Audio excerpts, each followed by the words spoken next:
Manuel Carballal, ¿cómo estás? Bienvenido. Hola, buenas noches. Muy buenas noches. Hola, Manuel, que yo creí que estabas en Madrid. Eres como el correcaminos, tú, ¿eh? La verdad es que sí. Ya te has vuelto a Coruña. Ya no tengo muy claro dónde estoy. Muy bien, pero bueno, estás con nosotros, que es lo importante. Y Manuel Carballal, que sería lo contrario que Carlos. Manuel ha trabajado mucho sobre sectas satánicas, las conoce en profundidad. ¿Has llegado a pertenecer a alguna de ellas, Manuel? He llegado a tomar contacto directo con varios de estos grupos, ya sabes. Pero cuéntanos, ahora estamos en la intimidad, Manuel. Sí, pues fíjate que estamos en pleno trabajo. Hace un par de días yo estaba en una comisaría de las Islas Canarias, estábamos viendo unos vídeos hasta las tantas con varios inspectores de la Brigada de Información, vídeos de cosas que están pasando ahora en España, unos vídeos incautados en una operación policial en que se veía uno de estos pintorescos personajes haciendo unos sacrificios, echando la sangre de unos animales sobre mujeres desnudas, haciéndoles beber esa sangre, y luego tomábamos contacto personal pues con uno de estos grupos, de los más activos que está hoy por hoy trabajando en España. Y claro, la única forma de tomar contacto con ellos es como uno más, ¿no? Acercándote, bueno, pues como se tienen que hacer, pienso yo, este tipo de cosas, que es in situ y sobre el terreno. Y bueno, ya que es in situ y sobre el terreno, se habla mucho de esas ceremonias de tipo satánico por los aspectos, no ya mistéricos, sino por los aspectos sexuales y licenciosos que ese tipo de ceremonias entrañan. ¿Eso es cierto o es un puro mito? La verdad es que sí es cierto. El sexo es uno de los elementos más importantes dentro de todo el mundo del diablo y este aspecto marginal del mundo de las sectas en España. Y además, para la mayoría de las personas que se acercan a este tipo de grupos es el principal aliciente. Claro, eso es lo que te iba a preguntar, pero bueno, ya lo has dicho. Pensamos que sí desde fuera, pero aún así habrá gente probablemente dentro de esos grupos que estén convencidos de la existencia real de Satanás y de que en una u otra forma participa también en esas ceremonias. Yo pongo siempre el ejemplo del cristianismo.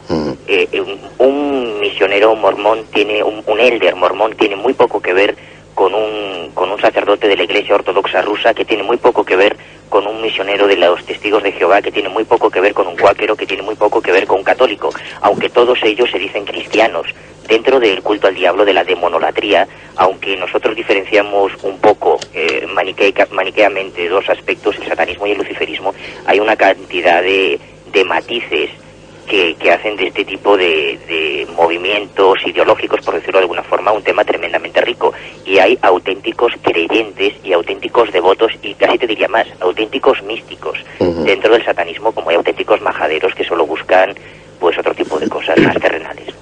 Y de la misma forma que hay auténticos creyentes que participan en ese tipo de rituales, de ceremonias y de religiones inversas, por decirlo de alguna manera, pues también, Carlos, hay personas que ese convencimiento les lleva a luchar contra el demonio y a imaginarlo presente en multitud de situaciones, muchas de ellas supongo que puramente psicopatológicas y otras puramente sugestivas, en las que se cuenta con la influencia de Satanás y también se utilizan medios para terminar con él, ¿no? Tú lo has dicho, psicopatológicas, pero también entra el referente, yo no sé si hay tanta gente que ahora escribe sobre el milenio, con muy poca fortuna, por cierto, quizá porque es de mi gremio. Alberto Moncada acaba de editar una obra que no me ha dado tiempo de leerla, pero por las referencias que tengo es bastante interesante, desde un punto de vista eminentemente sociológico, sobre lo que es el síndrome del milenio. Pero quizás sea este tipo de gente muy humilde, con un nivel cultural muy bajo, que suele encontrar en esto pues el sustituto al antiguo sacerdote, al moderno psicólogo, ya que todavía España no es un país, ahora quizá ya con presidente de la OTAN, pues a lo mejor nos americanizamos más, pero como todavía el psicólogo no es algo de uso común en este país, pues parece que, bueno, son pastores evangélicos ahora lo que está de moda. Y encuentran en el referente satánico algo pues con que contrastar sus vidas. La vida es muy aburrida, se tienen bastantes sinsabores y a veces conviene a cierta gente pues encontrar, digamos, el sinsabor máximo, incluso ponerse en el filo de la navaja para caer en las garras de Satanás, entre comillas, y después salir liberados de esas mismas garras. Y, oh cielos, contraste.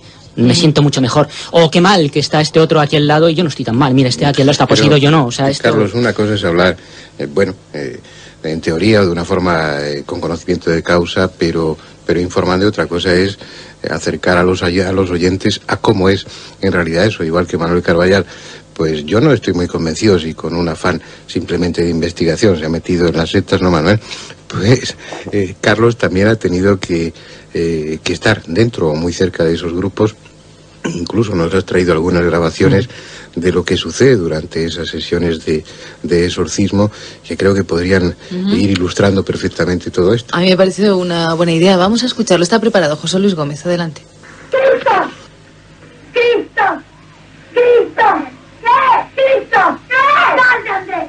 ¡No! ¡Sal! ¡No! ¡Sal!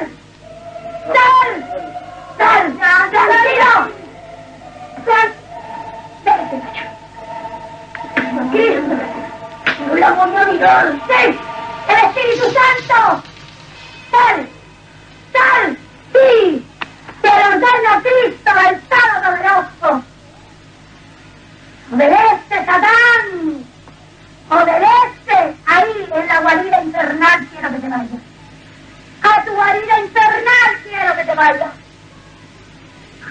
¡Sal! ¡Sal como quieras! ¡Pero vete a tu guarida infernal porque Cristo te lo ordena! ¡Cristo! ¡Cristo te lo ordena! ¡Me han robado el mundo tantas cosas maravillosas! ¡Me están pegando! ¡Me están pegando! ¿Quién están pegando? ¿Quién te pega? ¡Sal de este cuerpo! ¡Me están pegando! ¡Sal de este cuerpo! ¡Me están pegando! ¿Y qué no me estás hablando? ¡Me están quemando! ¡Ay, quémate, perro maldito! ¡Quémate! ¡Vete a tu guarida infernal! ¡Vete! ¡Me estás pegando! ¿Qué? ¡Andrés García Sánchez!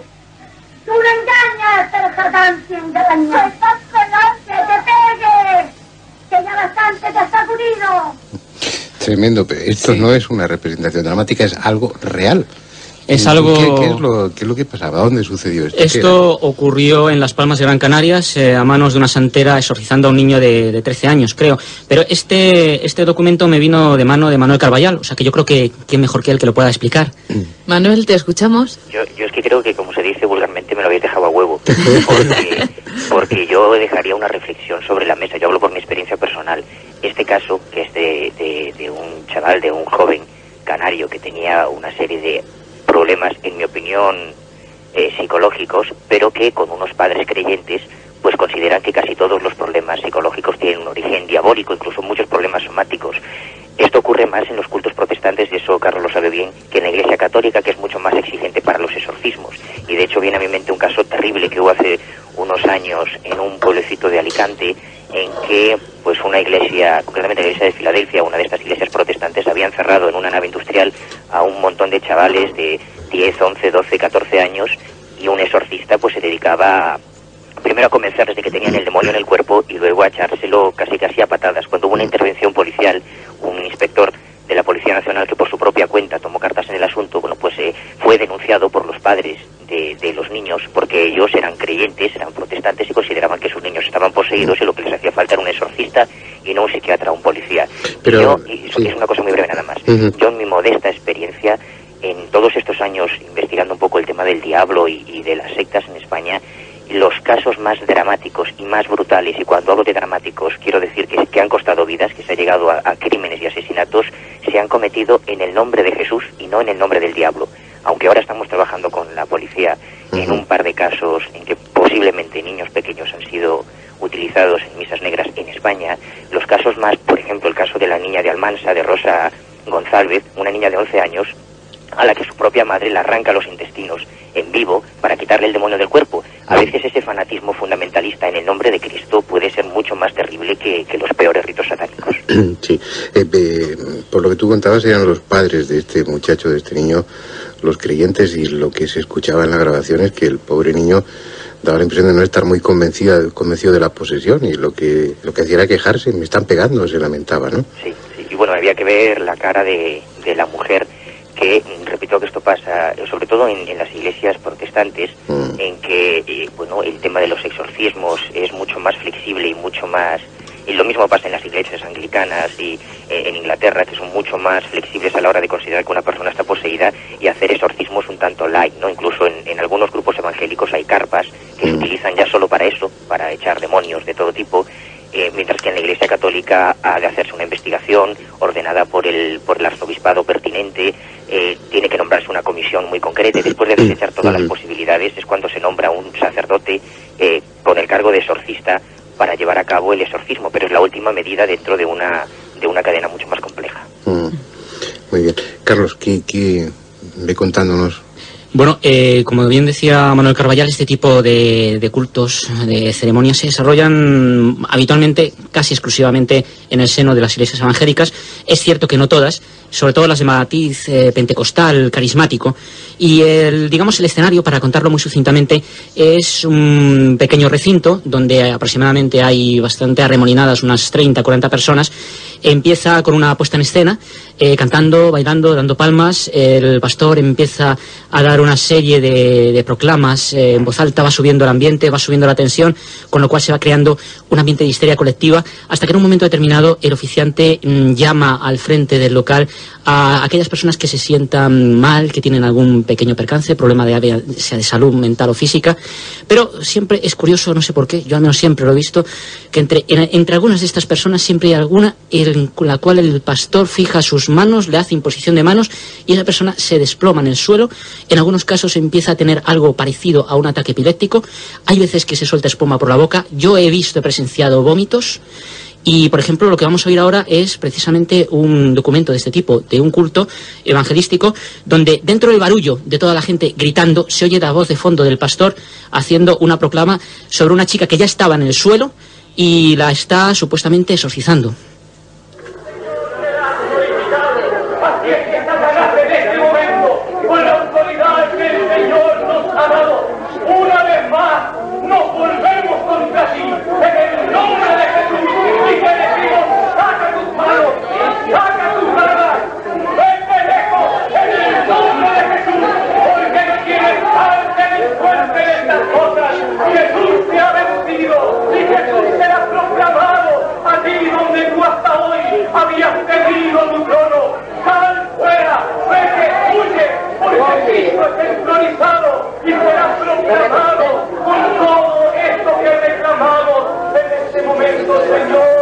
Me vais a perdonar, pero a mí todo esto me parece carne de psiquiatra, ¿eh?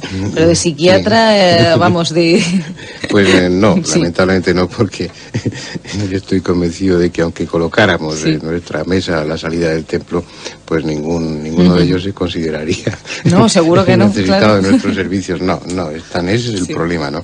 Están convencidos de todo ello y, bueno, pues no tienen en cuenta ese ambiente que se está escuchando ahí. Eso es un ambiente de tensión, Claro. con un fondo de... Es que hay otro factor, porque a mí me parece tremendo, ¿no? que la libertad individual, bueno, pues tiene que ser muy grande, que todos los seres adultos pueden hacer con su vida lo que quieran, pero ya los ritos en los que pueden intervenir niños o algo que tenga que ver con los menores de edad, eso me parece realmente peligroso, me parece Lo terrible. que pasa es que si a ese nivel somos estrictos, y debiéramos serlo.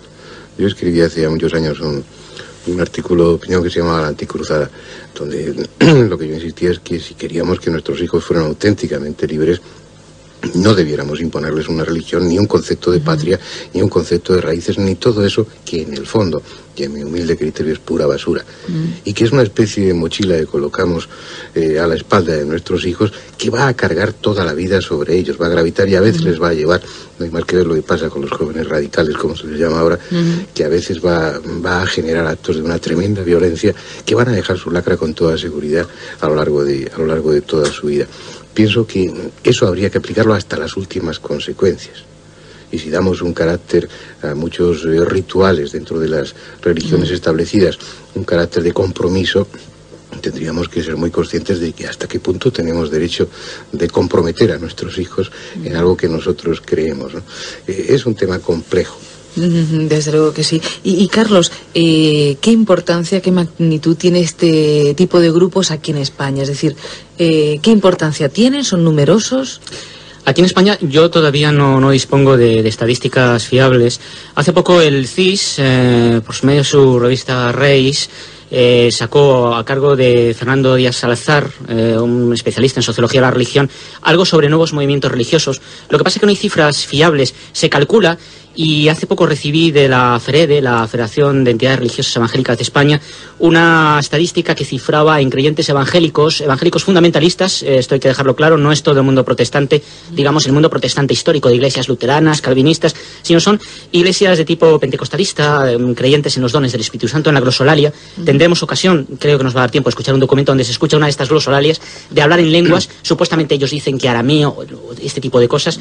Entonces, bueno, pues se calcula, se cifra en aproximadamente, a vuela pluma, 50.000 personas las que pueden estar influidas en este tipo de cultos. A mí me gustaría preguntarle a Manuel Carballal, en este tipo de ritos, además os habéis referido a los ritos sexuales, ¿hasta dónde se llega? Es decir, ¿hasta dónde, hasta qué punto? ¿Me podéis contar dentro de lo que se pueda contar cómo son? ¿Qué límites tienen? Si se imponen límites.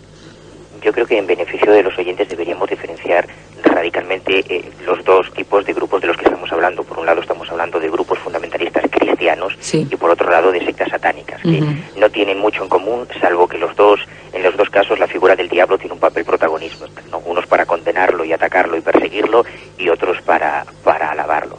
En el tema del sexo, pues tiene un papel muy importante, muy importante. Hace poco conseguíamos que un buen amigo, director de una agencia de detectives y escolta de Su Majestad el Rey y de Felipe González y de importantes cargos políticos cuando hacen desplazamientos por Galicia, pues este hombre con el que trabajamos en el caso que nos ocupa hace unos 5 años, cuando él pues nos pidió consulta como asesores, él tiene una agencia de detectives y un buen día pues le encargan un caso de seguimiento, como tantos casos que llegan a su agencia, un caso que le encarga una importante personaje, una importante mujer concejala del Partido Socialista, y bueno, pues ellos haciendo un trabajo habitual y rutinario se encuentran con una especie de secta satánica que se dedica, su principal objetivo era prácticas sexuales duras, y cuando digo duras me refiero a sadomasoquismo, a bestialismo, y ellos llegan a presenciar, concretamente este compañero, el director de la agencia,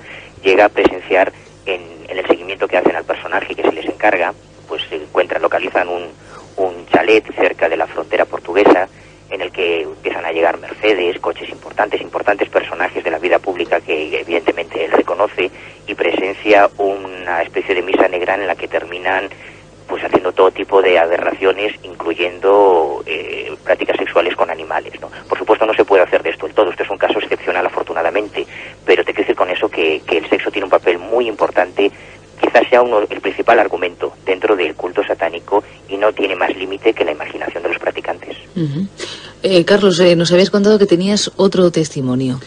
Bueno, pues para ver un poco la personalidad de las personas que acuden a estos cultos, este testimonio lo recogí yo a la salida. En este caso, para muy bien, como decía Manuel Carballal, diferenciar qué tipo de culto. Sí, efectivamente, o sea, son cultos, hay que dejarlo bien claro, cristianos fundamentalistas, que no es todo, que no es todo el mundo evangélico, eso hay que dejarlo bien claro. Sí. Una mujer que me contaba a la salida de un culto cómo había ella presenciado un exorcismo, y bueno, simplemente de oír a esta mujer, pues bueno, se puede sacar creo que bastantes conclusiones. Esa dice casi a un señor, un pastor que es, bueno, 3 veces usted de gordo y de algo, y casi lo tira. Esa señora, la señora lo tiró al pastor. Pero era Satanás quien le tiraba al pastor. Nosotros entendemos que ha sido Satanás. Sí, tiene mucha fuerza Satanás.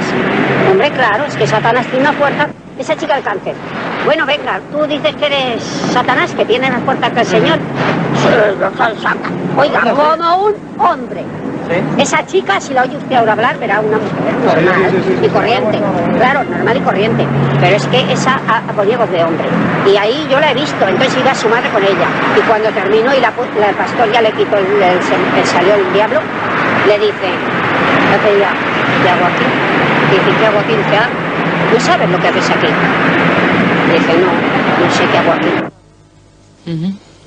¿Qué estábamos escuchando, Carlos? Estábamos escuchando simplemente una mujer totalmente creída, con una fe impresionante, y a mí además, cuando yo me encuentro con personas de este tipo, no sé, me merecen un gran respeto, porque es su fe, es su creencia. A lo mejor han instalado en el centro de su vida, en el centro de su realidad vital, este tipo de cosas, y es el objeto por el cual ellos se mantienen.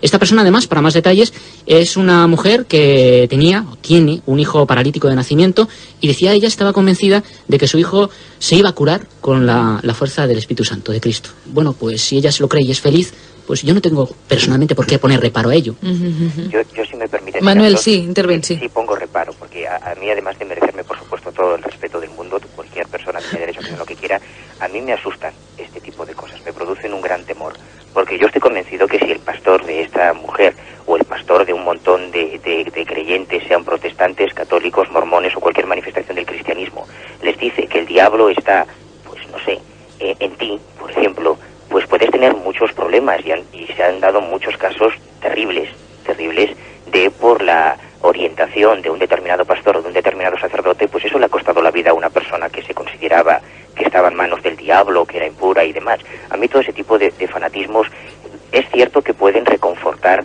la fe, entre comillas, puede reconfortar pues la desesperación de una persona, pero también puede tener unos resultados terribles porque nos estamos moviendo en el terreno de las emociones y eso es bastante incontrolable. ¿Qué te parece, Fernando, lo que comentaba ahora Manuel? Eso sí, bueno, que, yo estoy sobre de acuerdo todo... con él. Descubrimos ahí varios elementos, no quiero molestar a nadie, pero uno de ellos importante es la falta de cultura, que no quiere decir falta de conocimientos. La falta de cultura incluye pues una escasa autocrítica y una escasa capacidad de objetivar y poner los sentimientos por delante de la razón, como sucede en todo este tipo de manifestaciones. Pero a mí me asusta descubrir que todos tenemos eso dentro, unos más o menos domesticados y otros en estado puro, como esta señora que escuchábamos y como muchos de los que participan en las ceremonias de uno o de otro matiz. A mí eso me asusta porque es real, porque no estamos hablando de mitos, no estamos hablando de una historia pasada que también fue real, que llevó a la hoguera pues no menos de 500.000 de personas.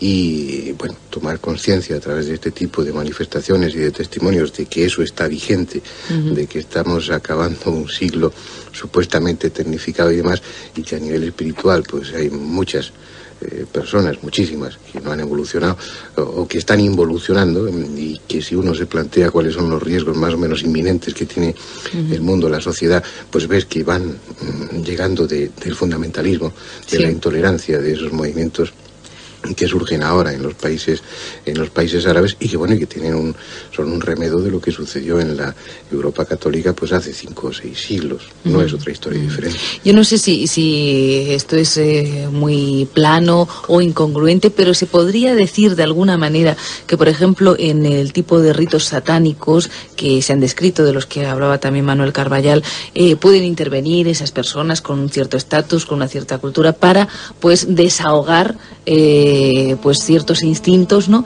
Y en este tipo de fundamentalismos o de integrismos, digamos, cristianos o evangélicos o adoradores de Jesús, pues predominan más pues esas gentes que tienen poca formación, poca cultura y poca capacidad para objetivar, como nos decías tú, Fernando. Ambas cosas, porque también hay, no sé si en este país el tema lo conocen mucho mejor que yo, pues Carlos y Manuel, pero también dentro de las sectas satánicas no solamente están señoritos más o menos hastiados de los placeres normales de la vida, que buscan emociones fuertes, y gente con inquietudes contraculturales, por expresarlo de alguna manera, sino gente con un nivel cultural bajo. Se nutren de lo mismo. Sí. Esa creencia puede auspiciar pues un comportamiento en un sentido positivo, relativamente positivo, y otra en un sentido absolutamente negativo. Sí, personas marginadas que pueden irse hacia el diablo, hacia Satanás, pues por rechazo hacia una sociedad establecida que no les acoge, como sucedía en la Edad Media con gran parte de los acusados de brujería. Es decir, no es necesario, los dos pueden estar dentro de la falta de cultura o de un nivel bajo de cultura. En todo caso, el diablo es simpático, ¿no? A veces. Eso es lo triste. Yo no sé si coincidirán Carlos y Manuel conmigo, pero bueno, los que no somos creyentes, ni estamos, por supuesto, en ninguno de los dos extremos, tenemos una imagen mucho más digna del diablo o de Satán que la que tienen tanto los creyentes como los detractores, ¿no? Ya lo creo. ¿Qué piensas, Carlos? ¿Qué piensas de esto? No, realmente la figura del diablo, lo que sí se puede afirmar es que es atractiva, tanto para luchar contra ella como para aliarse con él. Al hilo de lo que decía Manuel Carballal, efectivamente estas personas dan miedo. Al menos a mí, la mujer que acabamos de oír, me da un miedo potencial. En cualquier momento puede formar las quintas columnas de cualquier movimiento fundamentalista. Pero a mí quien realmente me produce pavor es un personaje, como si nos da tiempo, podemos escuchar ahora, en el cual lanza casi una proclama tremendamente violenta, casi yo diría que militarista, y además hay un curioso, en este corte, hay un curioso fenómeno de glosolalia, lo que antes os decía de hablar en lenguas. Pues venga, nos da tiempo justito, pero nos da algo de tiempo, venga. ¡El diablo! ¡Vete! ¡Ahora! ¡En el nombre de Jesús de Nazaret! ¡Sal ahora! ¡Ahora, diablo! ¡Vete! ¡Sal! En el nombre de Jesús de Nazaret. Sigue tocando, Dios mío, las vidas ahora. Toca, Dios ahora. Toca, Dios ahora. Y camanza cae aquí, ama. Rima la masima ramakaya. Y camanza cae aquí, ama. Ahora. Recibe salud de Dios ahora. Recibe salud de Dios ahora.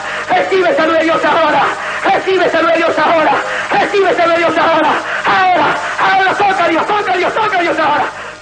Estarán temblando muchos de nuestros oyentes en estos momentos. A uno de esos comentaristas deportivos que retransmiten partidos de fútbol con el esa reiteración, esa pasión puesta, eso mueve todo tipo de sentimientos de gente. Hay que decir, Fernando, ¿no? Hay que decir, Fernando, para que los oyentes lo sepan, que esta grabación me llegó a mí de Latinoamérica y bueno, pues por lo visto, igual que allí los comentaristas deportivos del fútbol pues son bastante apasionados, quizá es que en los aspectos religiosos también se sea más apasionado y más histérico, ¿por qué no decirlo? Yo te aseguro que si soy el diablo y estoy dentro de alguien con una persona que me está echando de esa manera, me voy corriendo. Hombre, te vas y dices, bueno, para esto no me quedo yo aquí, ya lo creo. No, pero tienes razón, Carlos, en toda Latinoamérica, también la radio que se hace, nosotros les parecemos sosísimos, porque ellos tienen muchísima más pasión a la hora de expresarse. Manuel Carballal, un abrazo y muchísimas gracias. Hasta pronto. Carlos, muchísimas gracias de verdad por haber estado con nosotros. Y Fernando, muchísimas